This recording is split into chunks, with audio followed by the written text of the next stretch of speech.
Okay, hi everybody. Today I'm going to do a video that was requested of the China Wrasse, aka the New Guinea Tamarin Wrasse, and stuff. First, I'm going to give you a little information about um, the China Wrasse.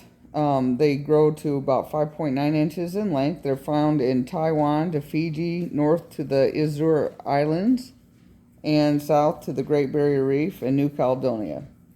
Also, um, they're usually found, in depths of up to 83 feet in the wild. Usually frequents areas which are with mixed sand and rubble or habitats with rich stony coral growth. Um, this part is particularly important. They are difficult in captivity. I will give you some pointers because I've had a lot of experience with this particular wrasse because they're one of my favorites. Um, the China wrasse is considered a delicate species, expert only, that often succumbs to shipping stress. It should be housed in a tank with other peaceful fish, with plenty of swimming room, and an expansive sand bottom in which it will take shelter at night or when threatened. When this fish is first added to the aquarium, it will usually ignore frozen or prepared foods, so make sure you have plenty of live foods like brine shrimp, black worms, or pods, copepods living in the live rock are often required to initiate feeding. They do recommend a tank of 75 gallons or more with a good 2 inches of sand. So with that being said, um, there's a guy right now. They're one of my favorite wrasses. Um, Very active. So I'm gonna give you some of my pointers. First off, I've had plenty of experience with the China Wrasse. Again, they're one of my favorite wrasses. I would highly recommend, if at all possible, to buy a China Wrasse from a local fish store in your area locally. Um, I would not buy a China Wrasse online, much too delicate and difficult of a fish. When you buy them from a local fish store, either have them order one in or whatnot, leave them at the fish store for a good 2 weeks. 1 week minimum, but preferably 2 weeks. Um, and you want to make sure when you go to the fish store, you want to make sure they're eating. They are difficult to get to eat. So, my success with them has come that I leave them at the fish store for about 2 weeks. If you have to pay for the fish up front, do so, or put a deposit down for them to hold the fish. However, you can work it out with your local fish store. It's always important to have a good relationship with your local fish store. You want to make sure he's eating good, not just eating and spitting. You want to watch carefully when they feed and make sure they feed mysis, not brine shrimp.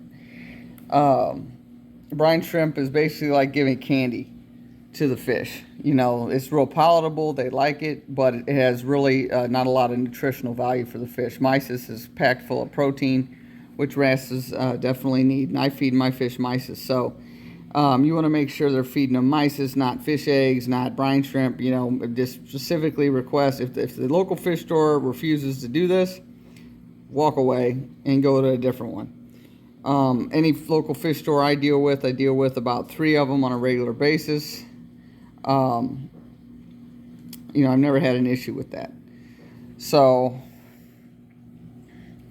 but anyway, so make sure they're actually swallowing the food, attacking the food, going after it like crazy.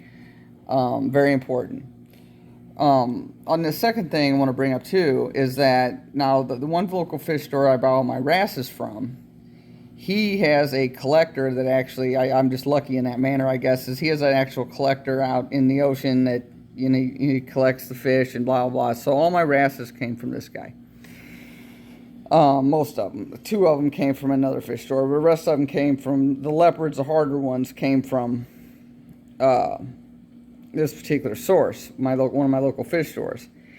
I leave the fish there for about 2 weeks, either hold it or just come back into, whatever, check on it, make sure it's eating.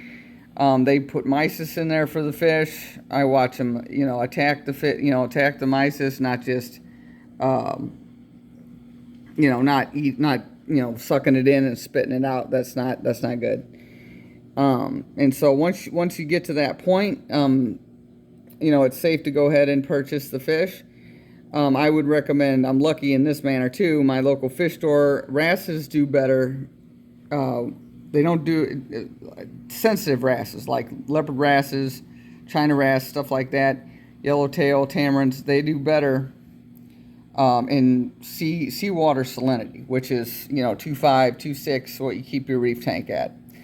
Luckily, my fish store understands this, and all their wrasses, leopards, and all that are in a seawater strength coral system. So there's really not a lot to do once you get home. I drip acclimate them about 40-45 minutes. I drip acclimate everything.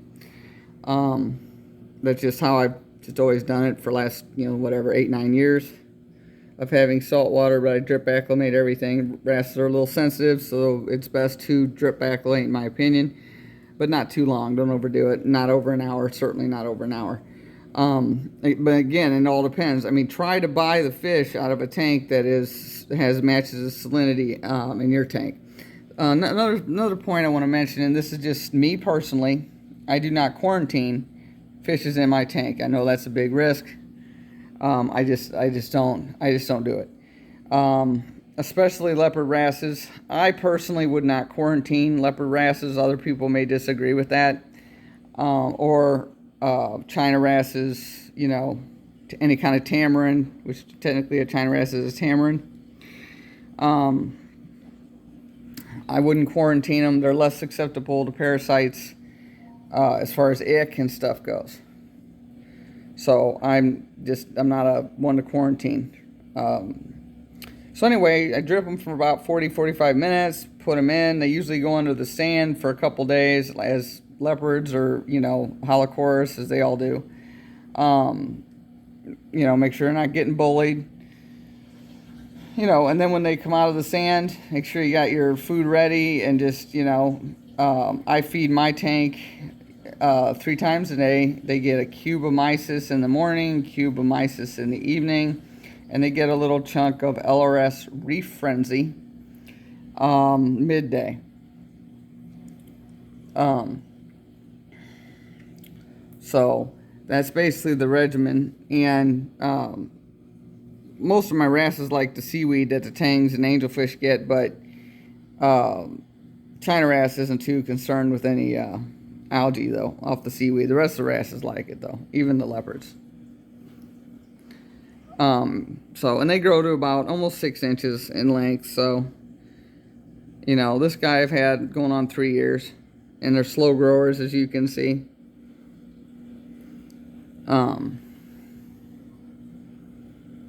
But anyway, one of my favorite wrasses. So, the key points: get them from a local fish store. I wouldn't order one online. Let them chill out at the dealer for a couple weeks. Make sure they're eating at the dealer. It's very difficult to get a fish, especially a wrasse that's not eating. It's very difficult to get them eating. I personally have not had luck with that. Again, I don't quarantine those, so in a quarantine tank, people might have more success getting them to eat if you do use a quarantine. You cannot have one of these wrasses. I would definitely not recommend having one of these wrasses with a bare bottom tank. You definitely need sand in the tank. They will bury in the sand. That's how they sleep. So, but one of my favorites, very peaceful. They get along with other fish I've never seen, and I've had several. I've never seen an aggressive China wrasse ever. As you can tell, just by him swimming around, he ignores everyone else. He just does his own thing, cruises the tank, takes big miles of sand, spits it out all over everything. But other than that, he just minds his own business. He doesn't. The other wrasses leave him alone. He leaves them alone. No issue at all as far as aggressive goes. Again, I do want to point out though, mixing wrasses is not a science.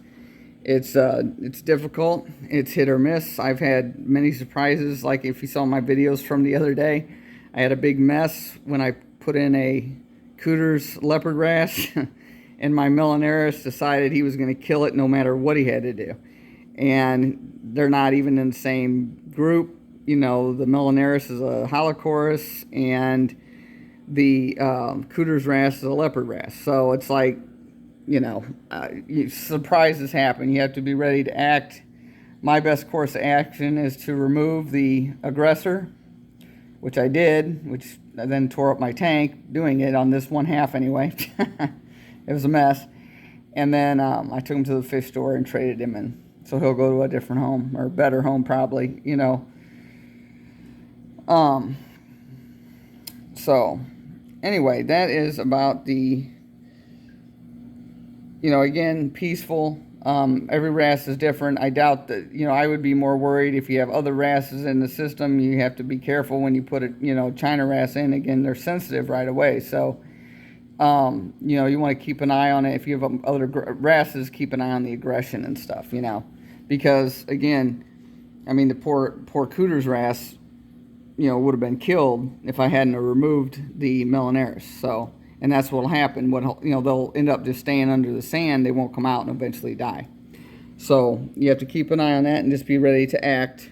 You know, if you notice anything, and keep in mind, you know, they will get used to your lights. My lights are kept on a schedule. They're on from 10 a.m. to 10 p.m. You know, ramping up and then ramping back down again.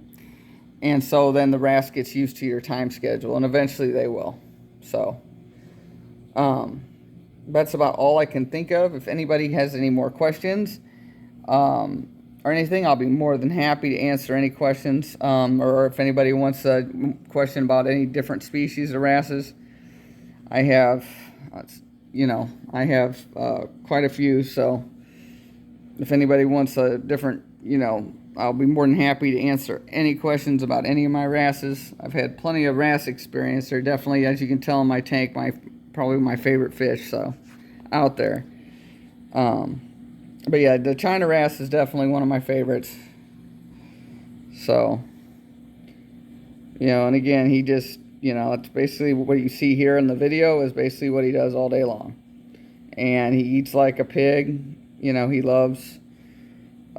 again, mysis and reef frenzy, and 3 times a day is when I feed him, and he eats, you know, and they're good about cleaning. Like, they'll, you know, he'll eat worms, whatever is in your tank that's undesirable or you may not want there. I mean, wrasses are good about doing that. So,